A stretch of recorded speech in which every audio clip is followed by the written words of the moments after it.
Speed,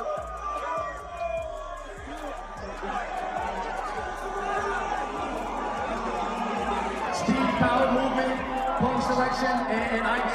That's exactly what I did. Back all around.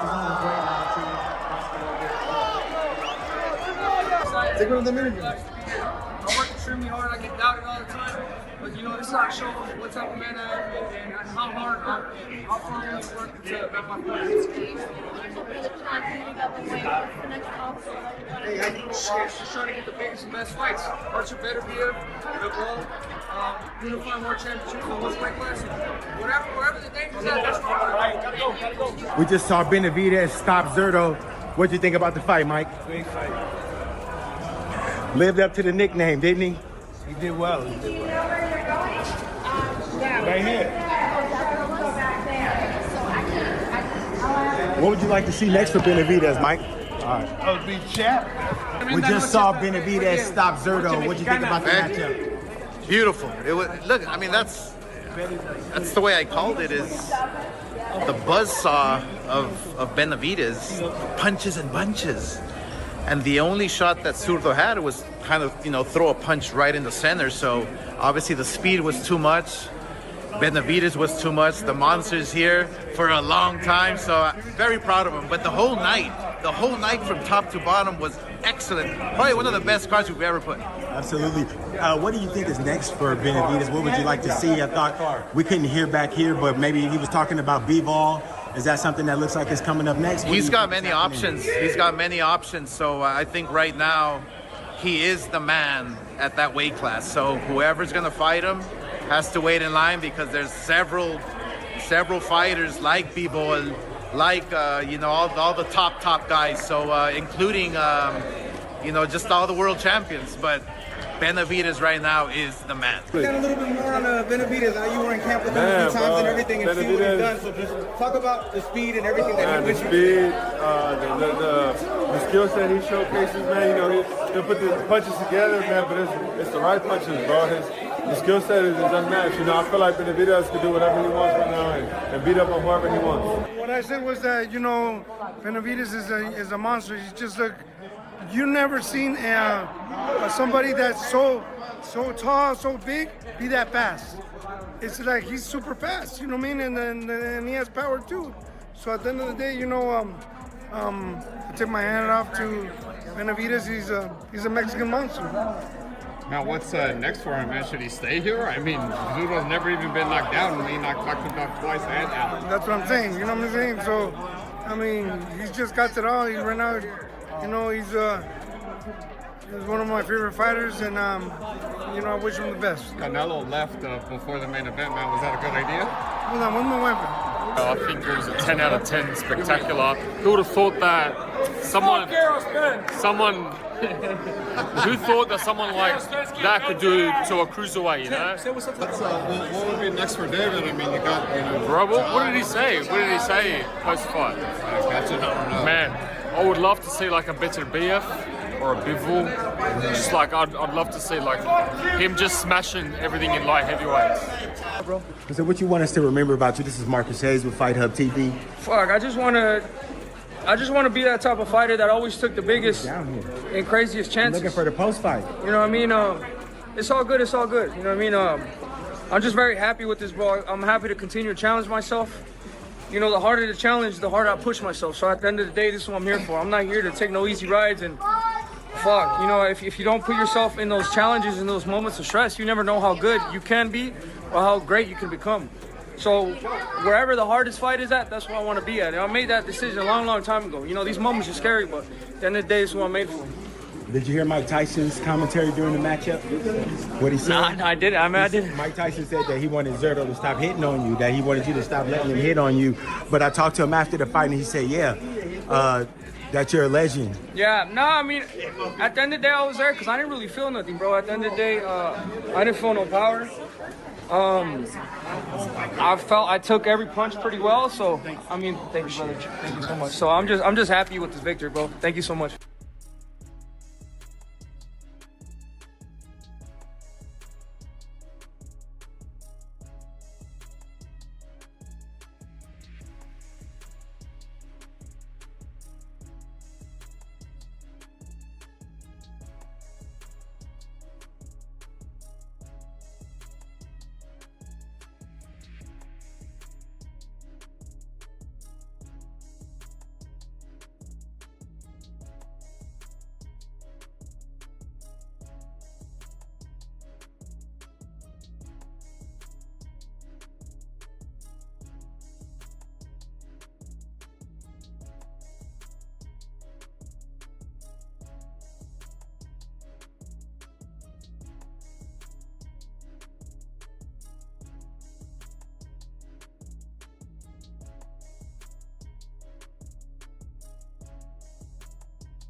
Timothy Bradley, had already dissected how this clash would unfold, explaining that Benavidez' relentless pressure and heavy hands would exploit Ramirez's tendency to pause between exchanges, ultimately wearing down his resolve. Can't pause. Benavidez is not going to let you pause in this fight, man. He's just not, because he's constantly walking forward and putting that smart pressure and methodical pressure on you while he's hitting you at times. And then anytime that you freeze up, he's there. He's going to let those damn hands go and punches and bunches. And once he gets you, reeling in, it's hard to stop him. His confidence starts to build, and then he feels he's gotten you. And then it's all downhill from there, Meanwhile, Teddy backed Benavidez due to his raw talent and lightning speed, though he anticipated a closely contested battle where even a stalemate wouldn't surprise anyone. I like Benavidez, but I think it's going to be a tight fight. I think it's going to be a good fight. I think it's going to be a real competitive fight where I wouldn't be shocked if you could even think about a draw. I know that sounds funny coming from me right now, early prediction talking about, but I like Benavidez. I think his speed will be a difference. I think his ability to open up in those bursts. From another perspective, former champion Andre Ward leaned slightly toward Benavidez heading into the opening bell, yet refused to make any absolute predictions about the final result. World champion on this Cinco de Mayo weekend just for one fight and one fight alone? That's the questions we have. So I don't have a prediction, but I think it's going to be a great fight that I give David Benavidez a slight edge to, right? This is a 60-40 situation for me, maybe a little bit more in his favor, maybe 65-35, but that's just because he hasn't lost. We haven't seen that blueprint. And even if guys have good rounds, they don't have good fights against him. Ultimately, they wear down mentally, physically, emotionally, and David Benavidez takes over, and he ultimately stops guys or beats them up and gets his hand raised. Boxing analyst Wade Plemons studied this matchup extensively and believes David Benavidez holds the advantage, viewing this not merely as another victory, but as validation that stepping up in weight doesn't diminish his elite status. Well, that's what I think. My final prediction also, yes, Inoue Nakatani fight. I'm gonna do a full-on prediction video over that, but it'll be a tough fight for Inoue. But I do expect the two monsters to come out on top. We'll do breakdowns for both fights. Post-fight, I don't think I'll be live tomorrow, guys, just because I am here with the Philly Smoke doing a watch party for them. If we get done in time and I can get back to the hotel, maybe, but don't hold me to it. Don't think that I'm gonna be doing a double live stream if I may not have the time and energy to do it, right? Regardless, you guys let me know down in the comments below who wins this fight and why, because I think it's going to be David Benavidez. I think boxing needs it to be David Benavidez. They desperately need an American star, a Mexican-American star in the sport, and the risks that he takes, the more risks that he takes, the better opportunity that David becomes one of the faces of boxing. If he's not already on that trajectory, a win tomorrow night would definitely put him there. But that's what I think. You guys let me know down in the comments, and we don't have the answers, but tomorrow night, live in Las Vegas, David Benavidez and Zurdo Ramirez. Who wins? Don't have those answers. Leading up to the bout, Wade emphasized that Ramirez's chin had remained untested throughout his professional career, never hitting the canvas or absorbing serious punishment in any contest, making his proven resilience a uniquely challenging puzzle for any opponent to solve. You can't overlook Zurdo Ramirez. Even if I don't think he's the best cruiserweight in the world, I think that's Jai Opetaia. He's dangerous. He is never been dropped. He is consistently good. He is a great boxer, so it's not like you can always take advantage of so it's not like you can always just take advantage of him for being a powerful punching cruiserweight like you could like a Brandon Glanton or somebody like that, or even a Jai Opetaia at times, who will get stuck in and in those firefights will give up some openings to get hurt. Zurdo is more calculated than that. Roy Jones Jr. emerged as one of the most vocal supporters, brushing aside any doubts about Benavidez jumping to 200 pounds, comparing it to his own legendary weight leap, and declaring that true greatness transcends physical limitations. Yeah, over 200, really. Over 200, really. Exactly. Yeah. Most of his training is at that weight. How could he possibly not carry it? How could he do all of his training pretty much at that weight? So how could he? Exactly. So how could he not be the same guy? Sometimes, man, that's like that with everybody. Not for him. Everybody cutting Not for him. Yeah, but not for him. He's cutting differently. Well, You know what I'm saying? He's been a big guy the whole time. We gonna see. Okay. Right? If you ever see him outside of a fight, you understand that this dude, this is nothing for him. So I'm guessing, but he might get 210, cut for him. 215 or something like that. Maybe more. He just got a big frame. Zittel approached his forecast with measured caution, predicting a decision victory while acknowledging the increasing likelihood of an early finish due to Benavidez's overwhelming intensity, and in hindsight, that uncertainty proved prophetic as the pressure, tempo, on accumulating punishment all signaled one inevitable conclusion. More now for a stoppage against Zurdo Ramirez because of the intensity that Benavidez is carrying him, because of the ambition he's carrying into this fight. He's got the dates, and now it's his chance to seize control of this opportunity, and I think he will. Will he stop Zurdo Ramirez? Got to be realistic. He's put on a lot of weight. Zurdo's never been down. So I'll play it safe and stick with decision. Zittel observed the pre-fight dynamics closely and detected something unmistakable in how both competitors presented themselves, noting that Zurdo appeared content playing second fiddle, while Benavidez commanded the moment with the confidence and presence of someone destined to steal the show. As soon as this fight was announced, and I saw a guy in Zurdo Ramirez kind of reserved to accepting his fate as a supporting actor in this play. And this play it reminds me a little bit of Mario Barrios for Ryan Garcia, where it's like Barrios' real purpose to come here back in February. You're supposed to be here to lose, to put over Ryan, to get Ryan his first world title strap, which he had yet to get. I saw a guy who's resigned to accept the script as a supporting actor, and it really made me feel no doubt that David Benavidez will win this fight. Another boxing expert pointed out that Benavidez faced a man who had never tasted serious punishment, never kissed the canvas, and never been halted, making this challenge even more formidable as the bout progressed into dangerous territory. I will not be dog hunting. I'm sticking to my guns with David Benavidez. I think he's special. I think he's one of those ones. He's definitely grown on me. I wasn't one of these guys 3 years ago who was on the bandwagon talking about he was an all-time great. But as I've watched him maneuver the waters of light heavyweight and watch what he did to Anthony Yarde and how he's kind of operating since he got past kind of trolling Canelo of all those years wanting to fight Canelo, I'm kind of becoming a believer. His hand speed, his willingness to be in a dogfight, the mindset, the mentality, all of those things, he ticks those boxes for me. So right now I got Benny. David Benavidez entered with supreme confidence, fully aware of what hung in the balance as he pursued additional championship hardware for his growing collection. Because I'm ready for this. I've been calling the biggest and best fights because I know I'm 100% ready in my heart. You see the belts behind me. After this weekend, I'm going to have 2 more to my collection, and that's going to have a total of 8 world titles. So I'm just really happy to be here in this opportunity to be able to perform at the highest level in front of my fans. Cinco de Mayo weekend is going to be a party. David established his reputation through unrelenting pressure and made it crystal clear that his approach would remain unchanged, guaranteeing a stoppage while committing to his trademark aggressive approach regardless of the magnitude. In a decision? Or do you think somebody gonna take somebody out? No, I want to take him out, bro. Like I said, greatness is not given, it's taken. I love it. You guys know how I fight. I've come too far to try to change up my style, and I am who I am. You know what I mean? This is the way I love to fight. I'm going to go in there, and I see a lot of opportunities me hurting Zurdo. So now and I've hurt him a lot before in sparring sessions. So I know for a fact I can hurt him, but it's just now that when I hurt him, I open him up. I got to make sure I stay on him to get the stoppage.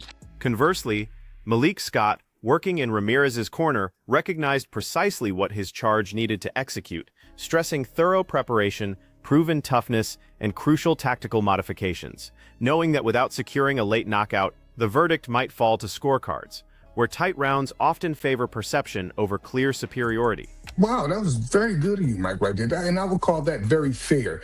I don't want to go too far with the scorecards and what I think, but I just believe it's going to be fight of the year, and I have Zurdo Ramirez winning by decision. When the bigger guy wins, Malik, in every example I gave you, it's by knockout. It's always by it's Gomez knocking out Zarate, Sanchez knocking out Gomez, Hopkins knocking out Trinidad, McCallum knocking out Curry. I like Benavidez, just like Mike said, by a tough decision. I even like, Mike, your scores. It'll be wide but competitive. In the aftermath, Mike Coppinger, having tracked both warriors extensively, offered a different lens through his deep understanding of what distinguishes elite pressure specialists from durable counter-strikers, and following the conclusion, That viewpoint resonated even stronger as subtle differences in timing, work rate, and ring control ultimately determined the winner. Prediction, Max, I'm going to say Benavidez by decision in a good, tough fight, but I think he's going to win something like 117, 111, 118, 110.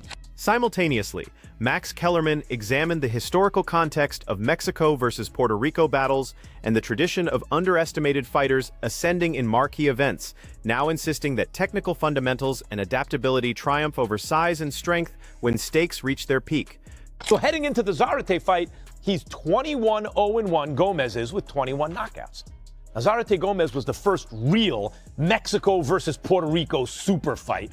And Gomez, right, the bigger guy, was a 2-1 underdog. Zurdo's a 3.5-1 underdog, but you get the idea. But Gomez turned out to be the more well-rounded fighter, and he scored the upset, stopping Zarate in the 5th round. So that was Gomez's 6th title defense. Here's the next story, guys. He made another 7 title defenses, Gomez did, after beating Zarate, and then moved up to featherweight to challenge Salvador Sanchez for Sanchez's belt. Entering the ring, Zurdo Ramirez carried the WBA and WBO cruiserweight titles as Mexico's first champion at that weight class, boldly claiming superiority over Benavidez in every department while maintaining respect for his opponent's abilities. You said that Benavidez is a great fighter, but you do everything better. What is going to be the key difference for you tomorrow? I'm ready. I'm ready for whatever he brings. We think we're going to put a great show, and I'm ready. That's it. His adversary, David Benavidez, vowed to provide fans with spectacular action while delivering a knockout finish, refusing to separate entertainment from devastation and treating this contest as a promise that thrills and destruction would arrive simultaneously. Nah, I feel really good, man. I seen a warrior in front of me. You know, I seen Zurdo Ramirez. He's ready to go to war. I'm ready to go to war. Get your popcorn ready, because it's just about to be a movie. In the main event, this is gonna be my best performance to date. I'm very excited for this, and I'm gonna give everything in there. I'm going in there, and I'm gonna win a great victory. During pre-fight proceedings, particularly the highly anticipated stare-down, Gilberto Zurdo Ramirez and David Benavidez displayed mutual respect while clearly preparing for battle, understanding that courtesy would vanish the moment the opening bell sounded.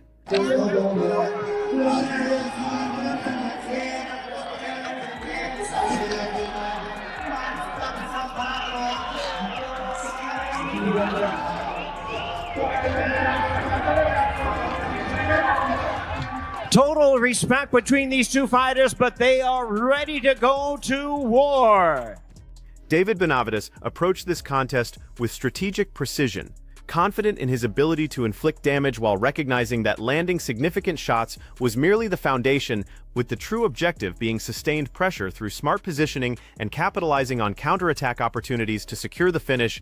And reviewing the actual fight reveals how that discipline proved decisive, since any momentary lapse could have allowed a wounded opponent to recover and extend the battle. It's me versus Dimitri Bivol, me versus Artur Beterbiev, and me versus Canelo Alvarez. You know, I think there's so much hype behind all 3 of these fights that we have to make them happen, and I think it's a possibility we can make it happen. So you know what, at the end of the day, you know, we're going to take care of business this Saturday, and then we're going to continue to try to make these big fights happen. I think Bivol would fight you. I think Beterbiev would fight you. Do you believe that at this stage of his career, Canelo Alvarez would ever choose to fight you? I mean, to be honest with you, I just feel like it's too big of a fight to leave on the table. I think, you know, what that fight represents, you know, 2 great Mexicans going at it. David has consistently believed that genuine power stems not from individual punches, but from combinations and strikes that opponents never anticipate. A philosophy demonstrated in previous victories like his demolition of Anthony Yarde, forming the cornerstone of his strategy against Zurdo Ramirez by utilizing his speed advantage through constant combination work, body attacks, and overwhelming output. So I'm not going up there trying to outpower him. I'm not going to try to look for one shot. I've learned that the power is in the combinations. The punches that hurt the fighters are the ones that they don't see. Exactly. You know, I think I've showed that from my last fight with Anthony Yarde, you know, staying consistent with the jab, throwing combinations, breaking them down little by little, and then attacking that body, and you know, and everything follows in line. So, you know, I have a great, you know, game plan for this fight. I know I'm going to be faster than Zurdo Ramirez. So my game plan is, you know, put them punches and bunches, put them combinations together, and attack the body all night. This performance also illuminates the journey that led him here, as David Benavidez has openly expressed frustration with top contenders avoiding him at super middleweight and light heavyweight, often forcing him to pursue fights rather than secure them, ultimately driving his decision to move up to cruiserweight, where genuine opportunities exist instead of wasting prime career years waiting around. Which one was it more? Yeah, that's exactly why I went up to the cruiserweight division, because I had all these people ducking me. I was supposed to fight Dimitri Bivol for all the world titles at 175. He couldn't get that fight, so now we're fighting Zurdo Ramirez. And you know, like I said, I'm just trying to get the biggest and best fights and make the best fights happen for the fans. Sports analyst Stephen A. Smith has monitored Benavidez' career path closely and understands that weight class changes either represent temporary detours or permanent identity shifts, questioning whether Benavidez views cruiserweight as a stepping stone toward heavyweight or plans to return to light heavyweight after capturing these belts, warning that leaving this ambiguity unresolved risks portraying him as directionless rather than dominant. You moved up to the cruiserweight because let's face reality. A lot of people, Zurdo Ramirez, the brother's, 48-1 with 30 KOs. The only loss on his resume is to Bivol. We get that part. But a lot of people, when we talk about boxing, we don't talk too much about the cruiserweight division. So we're looking at somebody like David Benavidez and you know, being your popularity, your greatness, how marquee you are. I was saying to myself, damn, is this him inching his way to becoming a heavyweight? Or is it just to grab these belts, go back down to light heavyweight? What's your intent with all of this? Oh, so, I'm not even thinking about heavyweight right now. I have to give the cruiserweight division the respect it deserves, and I'm coming up here to clean this division up. Additionally, Mike Coppinger declared before the opening bell that Benavidez would emerge victorious with Fighter of the Year form, initially joking that Zurdo would need divine intervention since outboxing Benavidez was impossible, but after witnessing the actual events, Coppinger's humor disappeared, as Benavidez didn't simply win, but systematically dismantled an opponent who had no business sharing that ring with him. Up and wake up.